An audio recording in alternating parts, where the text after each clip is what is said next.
हाय, तर बघा हे मी असे मस्त मस्त मागवले आणि मला तुम्हाला सांगते भाजी घेऊन आले ह्याच्यात ठेवायला.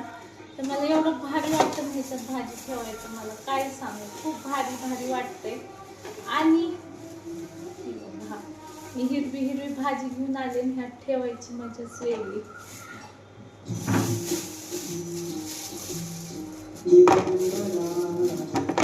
खाली पडलेली भेंडी तुम्हाला दाखवते, सगळं भरल्यावर किती क्यूट वाटतं. बरोबर, हे बघा असं मस्त झाकण लावून मी काय करायचे, पहिलं प्लॅस्टिकमध्येच ठेवायचे हे सगळं नाही का. तर मग मला हे असं मी सुचलं असे डबे घ्यावे म्हणून. ते प्लॅस्टिक पण चांगलं नाही ना, तर बघा किती क्यूट क्यूट वाटते हे नाही का असं. आणि फ्रीजमध्ये तर लय भारी वाटते. असेच डबे घ्यायला पाहिजे नाही का.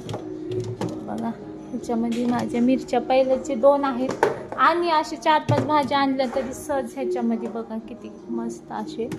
आणि खराब पण नाही होते लवकर. बघा किती भारी वाटते. मी काय करायचे बघा, इकडे प्लॅस्टिक आहे तरी पण हे आपण आता काढून फेकणार आहे. परत 1-2 मागवणार डबे, मग ह्या साईडला सगळे डबे डबे होऊन जातील, आहे की नाही. हे बघा ते ना मस्त. तर छोट्या छोट्या गोष्टीमध्ये